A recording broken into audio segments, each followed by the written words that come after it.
Mon père était un soldat américain. Le commandant de mon père est venu me voir et il m'a dit « On veut que tu fasses partie de ce groupe. Et tu vas éloigner les femmes de la pratique de l'islam. En gros, être libre et féministe et vivre leur vie. Mais pour faire ça, je devais lire le Coran. Je devais lire les hadiths et je suis tombée amoureuse du Coran. Le soir, je m'asseyais avec un groupe de chrétiens qui étaient en fait juifs pour la plupart. Ils m'apprenaient le Coran et les hadiths et comment jouer avec. J'ai décidé que si j'avais été juive au moment où Isa alayhi salam viendrait, alors il aurait fallu que j'accepte Isa alayhi salam. Alors comment je peux maintenant nier Mohammed, paix et bénédiction de Dieu sur lui, même s'il faut que j'abandonne pour cela ma vie? Quand j'ai fait la shahada, j'ai ressenti quelque chose que je n'avais jamais ressenti auparavant. Je disais « Ashhadu anna la ilaha illallah ». J'ai littéralement fait... Et c'était comme si c'était la première fois de ma vie que j'avais respiré. J'ai appelé mon père, qui était en Allemagne à ce moment, et je lui ai dit « Je suis devenue musulmane ». Il m'a dit « Assez, je te prends un billet. Demain, tu prendras un avion pour l'Allemagne ». J'ai dit « Je ne peux pas le nier ». Et il a dit « Si tu ne prends pas ce billet, alors je n'ai plus de fille. Tu es morte pour moi ». Il m'a acheté une Ferrari. Il m'a dit « Elle est à toi si tu enlèves ton hijab ». Assalamu alaikum, sœur Sharifa Carlo Al-Andalusia. Bienvenue. Merci d'avoir accepté notre invitation. Je voudrais commencer par qui est Sharifa Carlo Al-Andalusia? Peux-tu nous parler brièvement de ta vie? Wa alaykum salam wa rahmatullahi wa barakatuh. Au début de mon histoire, mon père était un soldat américain. Donc je suis née en Allemagne. Depuis l'Allemagne, j'ai voyagé dans le monde entier avec mon père. En gros, je suis allée à 13 écoles en 12 ans. Je pense que mon enfance, la façon dont je l'ai vécue, m'a donné une certaine ouverture d'esprit. M'a ouvert à de nouvelles cultures. Après ça, je suis allée à l'université et c'est avant d'aller à l'université que mon chemin vers l'islam a commencé. J'ai commencé dans les relations internationales, puis j'ai arrêté parce que je suis devenue musulmane. Je suis devenue musulmane à l'âge de 21 ans. Ensuite, j'ai obtenu un diplôme d'anglais. J'ai fait une autre licence en sciences. J'ai fait un master en composition et rhétorique. Et mon doctorat porte sur l'intelligence artificielle et les aspects linguistiques. J'ai aussi fait une ijaza et des études islamiques pour pouvoir enseigner l'islam. Et c'est en gros entre travailler à l'université et la dawa. C'est à peu près ma vie. Comment était ta vie par rapport à la foi? En quoi croyais-tu? J'ai été élevée en tant que catholique. Mon père est un baptiste du Sud. Ma mère était catholique. Donc, pour qu'il puisse se marier, il a dû accepter de nous élever comme des catholiques. Donc, j'ai grandi en étant catholique. Au fil des années, j'ai regardé d'autres différents types de christianisme. Mais essentiellement, j'étais chrétienne. Je croyais que Jésus était Dieu et le Fils de Dieu. Et que si on ne l'accepte pas et que si on ne l'adore pas, on ira en enfer. Donc ça, c'était ma croyance. On était assez religieux et ma famille était très conservatrice. Le concept de Dieu a toujours résonné en moi. À un moment donné, j'ai commencé à me poser des questions et je suis même allée voir un prêtre chrétien, un prêtre catholique, et je lui ai posé des questions sur le concept de la Trinité parce que c'était très bizarre et c'était difficile à intellectualiser. Je suis quelqu'un de très logique, de très intellectuel, donc la façon dont il l'a expliqué, c'était du grand n'importe quoi pour moi. J'ai eu du mal à le comprendre et à l'accepter. Cependant, je croyais vraiment en Dieu. Et tout ce qui m'entourait, tout le monde autour de moi disait « Jésus est Dieu, le Fils de Dieu ». Qui étais-je pour le mettre en doute ? Assalamu alaikum frères et sœurs, on a vu que 80% de notre public, y compris cette vidéo, n'est pas abonné à notre chaîne. Comme vous le savez, nous sommes une organisation à but non lucratif et les publicités sont désactivées sur nos vidéos. Vers l'éternité n'est pas seulement une chaîne YouTube, mais aussi une madrasa. Ici, on essaye de s'éduquer et éduquer les jeunes sur l'islam. Donc la seule raison pour laquelle on vous demande ça, c'est pour propager la vérité. Ça peut vous sembler un petit acte, mais Inch'Allah, il nous aidera à atteindre des millions de personnes. Maintenant, cliquons sur les boutons j'aime et s'abonner. Et marchons ensemble vers l'éternité. Comment as-tu fini par décider d'entreprendre ce chemin dangereux d'étudier les sciences religieuses pour dénigrer l'islam? D'accord, je ne considérais pas ça dangereux quand je le faisais. Et au lycée, le commandant de mon père est venu me voir et il m'a dit « Écoute, on connaît ta famille, on connaît ta position, on sait que tu es très doué pour débattre et parler aux gens et les convaincre. Et tes notes sont bonnes et tu es une bonne chrétienne. Donc on veut que tu fasses partie de ce groupe et tu vas éloigner les femmes de la pratique de l'islam pour les rendre en quelque sorte libres et féministes et les aider à, en gros, vivre leur vie. » Donc ma mentalité c'était « Oh, les pauvres femmes ». Je n'avais vraiment aucune idée de ce qu'était l'islam. Je ne l'avais jamais vraiment étudié ou examiné. À l'école, on avait des cours. Dans notre livre au lycée, il y avait écrit « Mohammed était épileptique et qu'il faisait des crises d'épilepsie ». il se saoulait. Et tout ça, c'était des histoires juste horribles et qui n'étaient pas vraies. Donc je ne savais rien de l'islam. Je pensais que les femmes musulmanes étaient arriérées. Elles ne connaissent pas la vraie vie. Et c'est ce qui m'a motivée. Je voulais les réparer, je voulais les sauver. Ils savaient qu'éloigner les gens de l'islam est très difficile, mais d'en faire des musulmans faibles était facile. Je me souviens d'une conversation que j'ai eue avec la fille d'un autre général. Et nous, c'était dans les années 70, lorsque les Iraniens ont pris le contrôle de l'ambassade américaine et qu'ils les gardaient en captivité. Et je disais, pourquoi nos pères ne vont pas tout simplement là-bas pour les détruire ? Et elle a dit, justement, c'est ce que j'ai demandé à mon père hier soir. Et ce qu'il a dit, c'est que pour la plupart des gens, c'est la peur de la mort, la peur de l'anéantissement, qui permet de les garder sous contrôle. Et l'Amérique arrive à les contrôler de cette façon. Mais quand les gens pratiquent l'islam, ils n'ont pas peur de la mort, donc on ne peut pas les contrôler. Je m'en suis souvenu plus tard, quand je suis devenue musulmane. Et je me suis dit, oh, je comprends maintenant. À quel genre de situation dangereuse as-tu dû faire face pendant que tu faisais partie de cette organisation et comment t'y es-tu prise ? Comme je l'ai dit, je n'ai jamais eu à faire face à un quelconque danger. Je n'ai même pas fini avec eux. J'étais en 3e année d'université. Et pendant que j'étais à l'université, j'étudiais l'islam le soir, pendant la journée. J'avais mes cours normaux en relations internationales. Le soir, j'étais assise avec un groupe chrétien qui était en fait juif pour la plupart. Il m'apprenait le Coran et les hadiths et comment jouer avec. Tu sais, dans le Coran, il est dit qu'il faut prendre son voile et le rabattre sur la poitrine. Eh bien, ce n'est pas écrit sur la tête, c'est écrit sur la poitrine. Donc si tu mets un châle, alors tu es en train de faire ce que dit le Coran. Donc si une personne n'a pas beaucoup de connaissances sur l'islam et ne sait pas que les femmes se couvraient déjà la tête à cette période et que ce verset servait à compléter le hijab, pas à dire qu'elles ne devaient pas se couvrir la tête, alors ce serait facile de l'égarer. Donc ils m'ont appris à faire ce genre de choses. Mais pour faire ça, je devais lire le Coran. Je devais lire les hadiths et je suis tombée amoureuse du Coran. Je n'avais même pas encore quitté l'université parce qu'en 3e année, je suis devenue musulmane. Je connais l'homme qui m'a recrutée et je connaissais les professeurs avec qui je travaillais, personne d'autre. Tout ce que je sais, c'est qu'ils payaient pour tout et qu'ils avaient déjà planifié que j'irais travailler à l'ambassade américaine lorsque j'obtiendrai mon diplôme de droit international. Donc peut-être 7 ans plus tard, quel est l'objectif principal de l'organisation en sachant qu'ils apprennent le Coran et les hadiths à leurs membres au point où ils peuvent les manipuler et changer les avis de la communauté islamique ?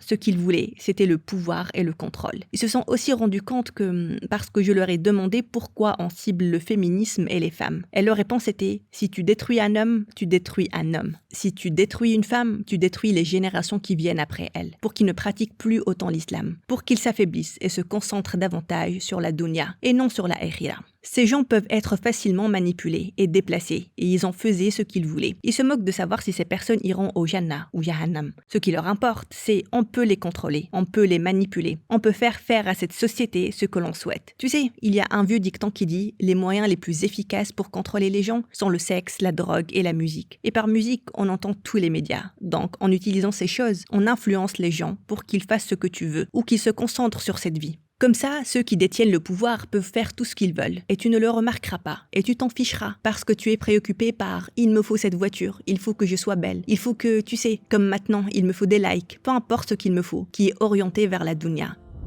Qu'est-ce qui a changé en toi ? Peux-tu nous parler des premiers changements dans ton cœur, du sentiment de chaleur envers l'islam ?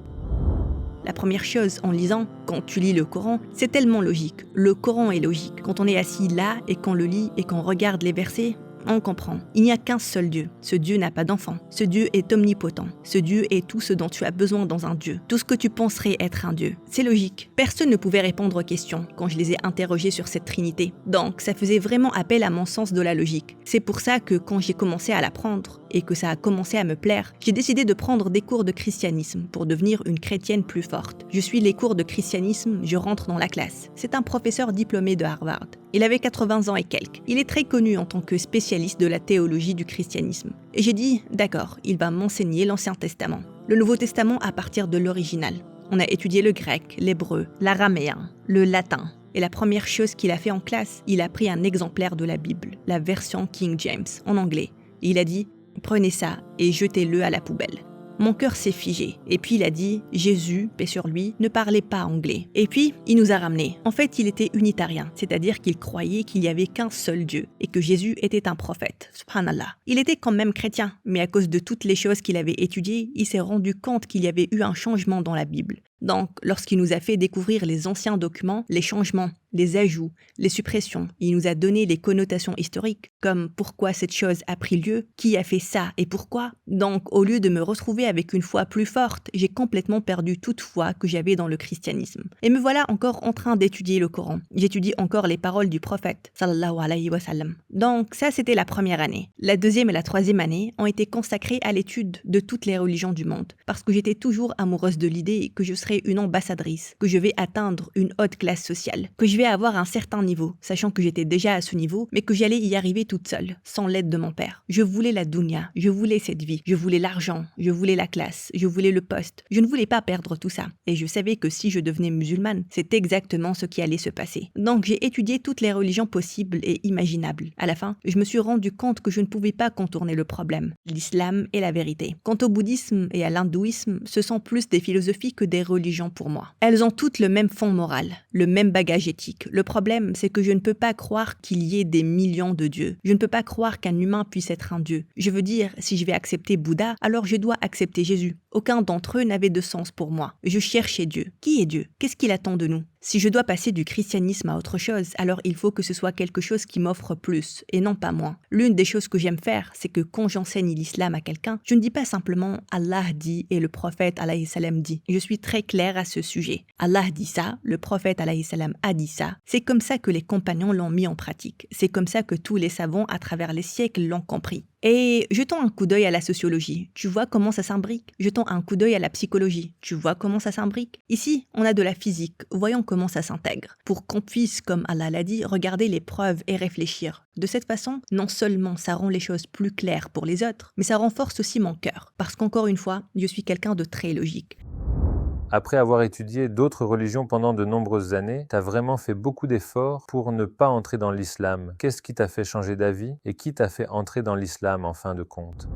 Je dirais dans la semaine, parce que je ne me souviens pas, c'était il y a longtemps, du nombre exact de jours. Mais dans la semaine avant ma conversion, ou plutôt ma reconversion à l'islam, j'ai fait un rêve où je courais et j'étais terrifiée. Il y a une chose derrière moi et elle est malveillante. Je ne peux pas la voir. Tout ce que je peux faire, c'est l'entendre. Et je sais qu'elle me poursuit. Et je sais qu'elle est mauvaise et qu'elle veut me détruire. Je me suis réveillée en panique. Et à ce moment-là, j'ai supplié. J'ai dit « Oh Dieu, Jésus, Mohamed, Bouddha, je me fiche de savoir lequel c'est. J'ai juste besoin de connaître la vérité. J'ai besoin de savoir qui tu es. » Avant ça, je lisais et j'étudiais pour ne pas devenir musulmane. Parce que j'aime le Coran, mais je ne voulais pas de l'islam. Il détruirait tout. Après le rêve, j'ai voulu connaître la vérité. Donc mon intention a complètement changé. Donc après cet événement, en l'espace d'une semaine, j'ai reçu un appel d'un étudiant de l'université. Comment il a trouvé mon numéro? Seul Allah sait. Il m'a dit, parce que j'avais l'habitude de questionner les gens, que je voyais qui était musulman. Il m'a dit, il y a un groupe de gens ici. Ils voyagent à travers les États-Unis et je leur ai parlé de toi. Ils veulent te rencontrer. J'ai accepté d'aller les rencontrer. Mashallah, l'homme s'appelait Namatullah. Il devait avoir plus de 80 ans.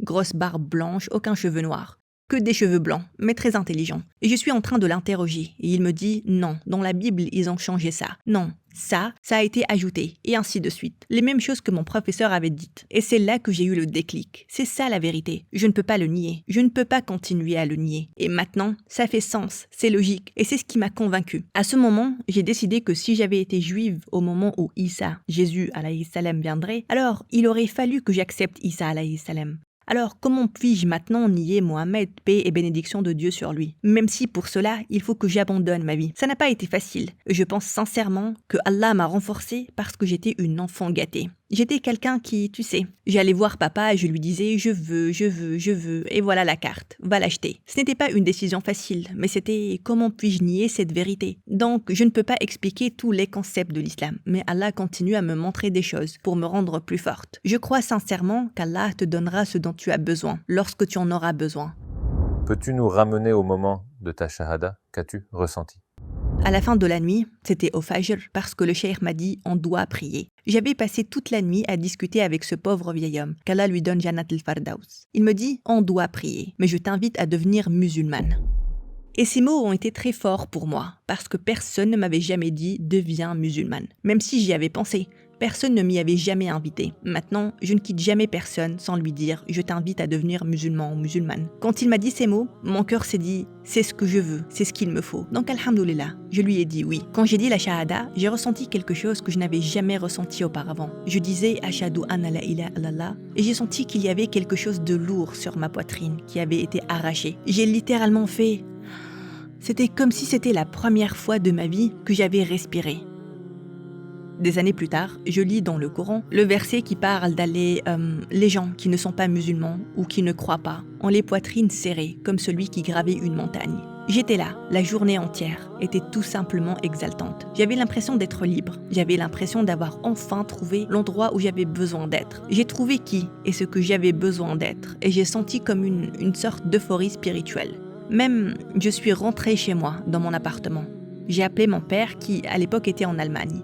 Je lui ai dit, je suis devenue musulmane. Il m'a dit, tu es folle, tu t'es faite laver le cerveau, qu'est-ce qui ne va pas chez toi? Il n'était pas content. Bien sûr, il m'a dit, assez, je te prends un billet. Demain, tu prendras un avion pour l'Allemagne. Je lui ai dit, je ne peux pas. J'ai dit, je ne peux pas le nier. C'est la vérité, je ne peux pas la nier. Il m'a dit qu'il allait m'envoyer le billet, chose qu'il a faite. Il a été livré à la maison le lendemain. Et il a dit, si tu ne prends pas ce billet, alors je n'ai plus de fille. Tu es morte pour moi. Et wallahi, c'est seulement grâce à Allah que j'ai pu survivre à ça. Parce que j'étais très proche de ma famille. Mais encore une fois, seulement grâce à Allah, c'était seulement grâce à Allah. Parce que je ne suis pas forte. Je sais que je ne suis pas une personne forte. Mais Allah nous donne ce dont on a besoin. En gros, ma famille, c'est papa dit et tout le monde obéit. J'ai été abandonnée. J'ai été renvoyée de l'université. Tout ce qu'on m'a laissé, alhamdoulilah rabbil alamin, comme je te l'ai dit, j'étais une enfant gâtée. J'avais une Camaro rouge cerise toute neuve. Je l'ai vendue. Et j'en ai survécu pendant l'année d'après, parce que je n'avais pas de travail. Je n'ai pas terminé mes études. Mon père m'avait renié, mes frères, mes sœurs, ma tante. Personne ne voulait parler avec moi. En plus de cela, subhanallah, je ne sais pas qui, il y avait des jours où je descendais. Je n'ai jamais dit à personne que j'avais des problèmes. Je n'ai jamais révélé à personne que ma famille m'avait renié. Mais je descendais, vérifier ma boîte aux lettres, parce que je vivais à l'étage. Et je trouvais des enveloppes avec de l'argent à l'intérieur. Je ne savais pas d'où ça venait. Je suppose que la communauté musulmane s'était dite que cette femme a besoin de quelqu'un pour l'aider. Mais à ce jour, je ne sais pas qui a laissé cet argent. Mais alhamdoulilah rabbil alamin, ils m'ont beaucoup aidé. Pourquoi as-tu été renvoyée de l'université? J'ai mis le hijab le jour où je suis devenue musulmane. Dès que mon professeur m'a vue, il m'a dit « Qu'est-ce que tu fais ?» Je lui ai expliqué que j'étais devenue musulmane. Et il m'a dit « Tu es au courant que tu as tout perdu ?» Du coup, ils m'ont virée de l'université. En fait, ces gens, ils dirigent l'université. En gros, ils sont, tu sais, l'organisation. Les personnes qui en font partie sont le doyen et le directeur de l'école, le président et ce genre de choses.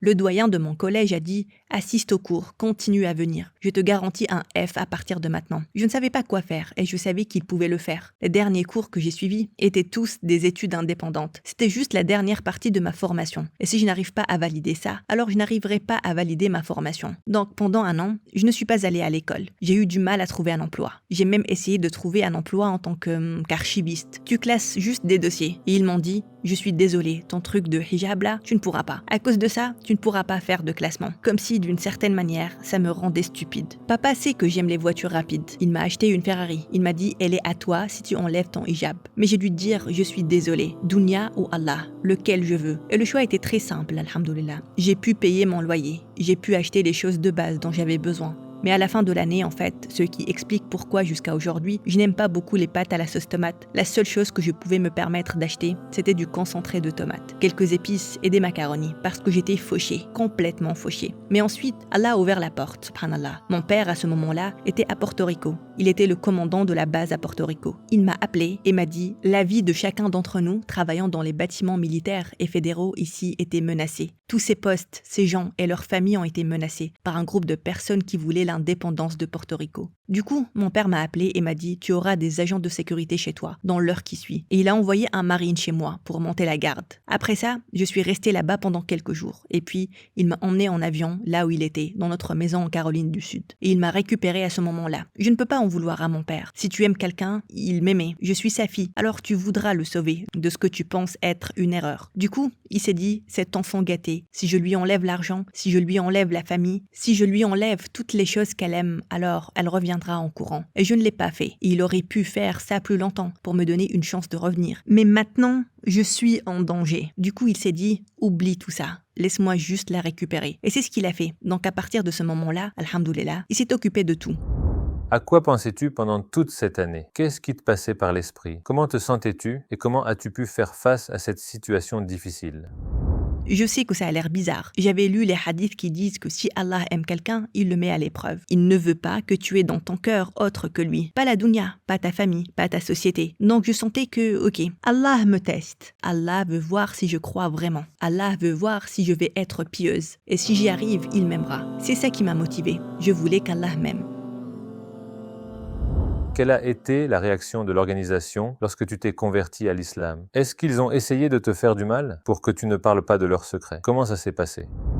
Je n'ai jamais dit à personne comment j'étais devenue musulmane, jusqu'à 10-12 ans après que je sois devenue musulmane. Une personne m'a posé la question et elle a été choquée par ma réponse. Et à partir de ce moment-là, il disait « Il faut que tu écrives ça, il faut que tu mettes ça sur Internet ». Et c'est ce que j'ai fait, je l'ai écrit. Et c'est là que les gens ont commencé à me montrer. Attends une minute, c'est incroyable. On ne savait pas que ça existait. On a entendu parler de ce genre de choses, mais on ne savait pas que c'était réel. Mais avant ça, je n'avais jamais parlé à personne de comment j'étais devenue musulmane.